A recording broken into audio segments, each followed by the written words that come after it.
депутаты Народного собрания Гагаузии должны были изначально задуматься, да, вот когда вносили соответствующие изменения, когда расформировали избирательный орган, должны были задуматься, а смогут ли они организовывать в дальнейшем эти выборы.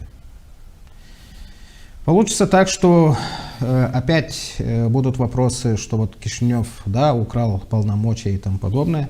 Но на самом деле, если Народное собрание не будет в состоянии организовывать и проводить эти выборы в соответствии с законодательством АТО Гагаузии, выборы будут организованы и проведены в соответствии с избирательным законодательством Республики Молдова.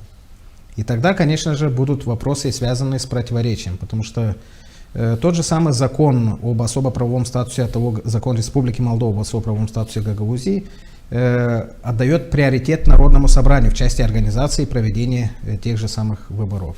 И это логично. Вот что касается политической автономии, Народное собрание организовывает, и Народное собрание, в принципе, формирует соответствующие избирательные органы. Но учитывая вот эту кризисную ситуацию,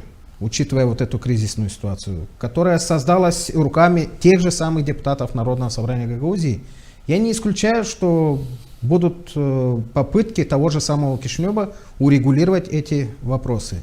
Я не исключаю, что Кишинев попытается вмешаться в этот избирательный процесс не с негативной точки зрения. Не исключено, что захотят упорядочить определенные отношения. Но понятное дело, что нашим людям будут объяснять, что вот Кишинев ворует полномочия. Естественно, будут говорить о том, что вот нас лишают в том числе и политической автономии. До сих пор выборы на территории АТО Гагаузии и выборы Башкана Гагаузии и выборы в Народное собрание Гагаузии осуществлялось в соответствии с законодательством АТО Гагаузии и в соответствии с процедурой, которая организовывалась избирательным органом АТО Гагаузии. Сегодня мы убрали избирательный орган АТО Гагаузии, который функционировал на постоянной основе, с учетом того, что нету постоянно действующего, понятное дело, органа АТО Гагаузии, избирательного органа, будет избирательный орган, который будет осуществлять свои функции в соответствии с законодательством Республики Молдова избирательным.